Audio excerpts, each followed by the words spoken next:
danos no campo, soluções nutricionais que reduzem os estresses sofridos por cultivos durante o inverno. Para falar sobre isso, eu vou conversar agora com o Guilherme Bavia, engenheiro agrônomo e gerente técnico de grãos da Altec Coop Science Brasil. Boa noite, Guilherme. Seja bem-vindo. Obrigado pela sua presença. Boa noite, Marcelo. Boa noite para quem nos assiste. Eu que agradeço e é sempre bom a gente falar sobre essas adversidades climáticas, né, que podem gerar fatores de estresses abióticos e prejudicar as produtividades agrícolas. Principalmente as plantas mais frágeis, né? O que o Francisco de Assis a gente sempre destaca aqui no programa, as hortaliças, né? Plantas também como flores. Se não tomar cuidado aí nesse aspecto nutricional, as plantas aí podem sofrer consequências graves, né? Quais são as piores situações que decorrem aí dessas geadas? Exato, Marcelo. E o Francisco lembrou bem, né? É sempre importante a gente prevenir do que remediar. Então, é importante que você faça uma escolha do local, né? Estude a história daquela região, para que então você possa gerar modelos, previsões, para que você possa evitar locais que são mais suscetíveis a esse fenômeno e também escolher cultivares que sejam mais tolerantes ao frio. Existem também alguns casos em que a gente pode remediar essa situação, aliás, prevenir, né, através de soluções nutricionais. Então, a planta, quando ela está bem equilibrada nutricionalmente e você construiu ali um sistema de produção, consequentemente, você vai ter plantas mais tolerantes, ou seja, elas vão fotossintetizar mais. O que eu quero dizer com isso, né? Elas vão capturar mais energia solar, vão transformar isso em compostos orgânicos, em açúcares, e quando a gente tem ali açúcares, né, junto com a água, a gente diminui o ponto de congelamento da planta. Então, ao invés dela congelar, por exemplo, congelar a 0 graus, ela pode congelar a -1, -2. Isso dá para a gente uma situação de escape. A gente pode, então, ter ali um melhor manejo a depender da situação que a gente vai ter naquele ambiente. Perfeito, Guilherme. Agora a gente sabe, por exemplo, que julho e agosto prometem períodos aí bem gelados aí e até com geadas. Eu vou convidar o Francisco de Assis para fazer parte do nosso bate-papo para entender melhor essa situação, né, Francisco? A gente estava falando dessa questão das plantas aí que sofrem bastante. O tempo todo a gente fala aqui no programa sobre isso, você sempre também dá dicas. E me parece que os meses de julho e agosto prometem frio intenso e períodos de geada. É isso mesmo, Francisco? Como é que fica a situação? Para o mês de setembro já indica temperaturas mais elevadas, não está indicando tanto assim, né? Pode ser que tenha alguma massa de ar frio tardia e causar umas baixas temperaturas com condições de geadas aí na região sul, né? Isso não está descartável ainda, porque a questão do fenômeno da Laninha, ele está causando ainda muita irregularidade com relação às condições climáticas aqui no Brasil, né? Principalmente na região sul-sudeste, tanto que a gente está passando aí por uns períodos aí de bloqueio atmosférico em que está impedido das massas de ar frio chegarem aqui no Brasil. Agora vai chegar esse agora no final de semana, né? E vai causar uma forte queda nas temperaturas, já com condições de formação de geada na parte sul e centro do estado do Paraná. Mas não está descartável aí da gente chegar até o início de setembro de ter novamente aí outras massas de ar frio com intensidade bem consideradas, em que pode realmente causar algum efeito de geada tardio. Volta a você aí. Muito bem, Guilherme, por isso que é importante o bom manejo, né? Quando você faz um manejo correto aí, evita-se bastante problemas, como você estava fazendo o alerta no início da nossa conversa. Os produtores, eles estão atentos a isso? Que dicas você pode passar para ajudar os nossos produtores em períodos graves de geadas, como o Francisco relatou aqui? Exato, Marcelo. Boa pergunta.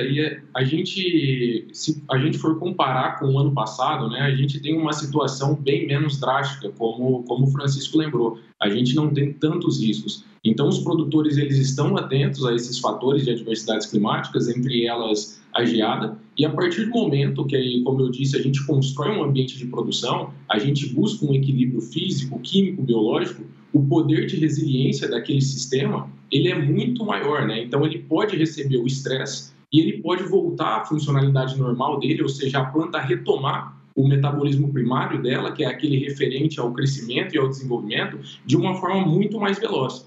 Mas nesse cenário, é importante que a gente esteja atento e faça também um manejo nutricional, porque os nutrientes são fatores chaves no que diz respeito a essa manutenção do estresse. Por exemplo, o boro, quando aplicado, ele induz com que a planta produza mais açúcares. O magnésio e o potássio pode ajudar na redistribuição desses açúcares na planta. Então, tudo isso favorece com que a gente tenha uma maior concentração de açúcares na planta. A gente pode comparar isso com um copo de água, né? Quando a gente pega 2 copos d'água, em um a gente adiciona açúcar e no outro não, e leva isso até o congelador, a gente vai ver que o copo que não estava com açúcar, ele vai congelar primeiro.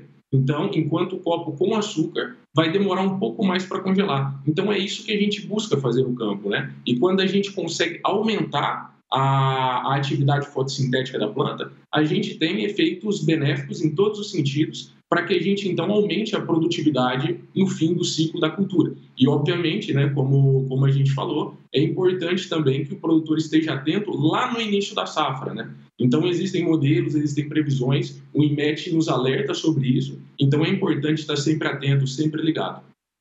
Que excelente dica que o Guilherme passou aí, né? Uma verdadeira aula para a gente, né, Francisco? O produtor que está em casa consegue entender direitinho como se deve fazer.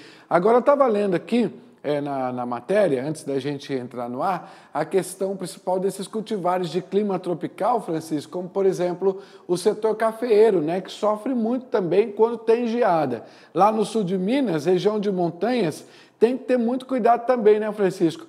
Para esse momento que a gente está em julho, agosto, os cafeeiros aí têm que tomar cuidado?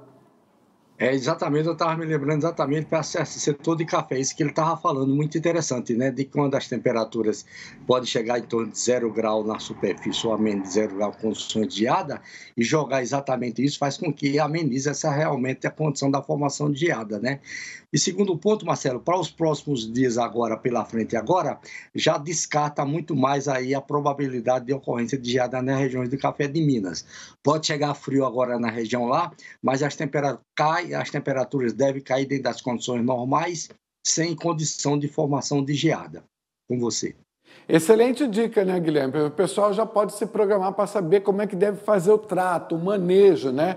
E as hortaliças também tem que tomar muito cuidado, né, Guilherme? O pessoal que trabalha com hortaliças também tem que ter tecnologia aí para poder tratar nesse período que as temperaturas caem bastante, né?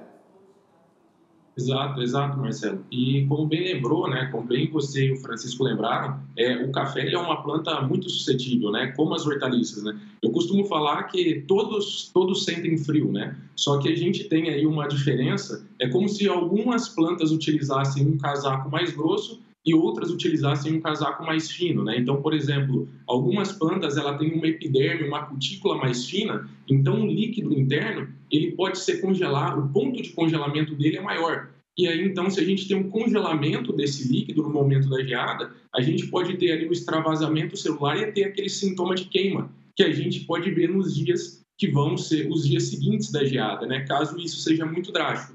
Mas assim como no café, as hortaliças também, a gente tem que ter um cuidado, um monitoramento frequente. Existem outras soluções, outras estratégias, né? Além das soluções nutricionais, entre elas, por exemplo, a irrigação, para que a gente busque aumentar a umidade ali do ar e formar uma leve camada de gelo na superfície foliar e tentar formar como se fosse um iglu para a gente proteger o líquido interno de ser congelado, né, e causar esse extravasamento celular. Mas, mais uma vez, né, plantas tropicais, né, assim como banana, hortaliças como folhosas, tomate, café, como vocês lembraram, cana-de-açúcar, milho, sorgo, são plantas muito sensíveis ao evento da geada. Por isso é muito importante a gente fazer esse monitoramento constante. Excelente dica, Guilherme, muito bom. Agora é o seguinte, os nossos assinantes produtores que estão nos assistindo aí, que precisa dessas informações, que precisa dessa assistência técnica, como é que faz para entrar em contato aí com vocês? Fala um pouco da empresa também. Legal, Marcelo. A gente pode acessar o nosso site, né, www.altecropscience.com.br. Lá a gente vai ter dicas, o blog, né, que está sempre dando dicas, principalmente essas que envolvem não só fatores de estresse abiótico, como que a gente pode trabalhar com isso, que envolve altas temperaturas, salinidade do solo, déficit hídrico, né, que é um problema frequente nos climas tropicais, e também alguns problemas como geada, mas também estresses bióticos, que são aqueles causados por organismos vivos, como fungos, pragas, nematóides. Então, lá você vai ter o contato, o blog e também toda a informação no nosso escopo de tecnologias e como que a gente tem trabalhado com elas, porque é importante também que seja feito um monitoramento, uma consultoria, para que seja utilizado no momento correto, né? Para que a gente não desperdice, não faça um investimento em vão na tecnologia, que muitas vezes pode nos auxiliar a passar por momentos como esse. E, claro, também tem as redes sociais para a gente acessar da empresa. Bem, com você, Guilherme, muito obrigado pela sua participação. Já vou pedir para a nossa produção entrar em contato com você semana que vem para uma verdadeira aula aqui, né? Explicar exatamente como é que funciona. Foi muito bom. Uma pena que a gente tem que terminar porque o tempo do programa é curto. A gente vai aumentar ainda esse programa, com a graça de Deus, para a gente explorar bastante os temas aqui. Obrigado pela sua participação. Uma boa noite, Guilherme. Eu que agradeço, Marcelo, agradeço também o Francisco. Bom estar aqui com vocês e fico à disposição. Um abraço, Marcelo. Tchau. Obrigado. Tchau, tchau.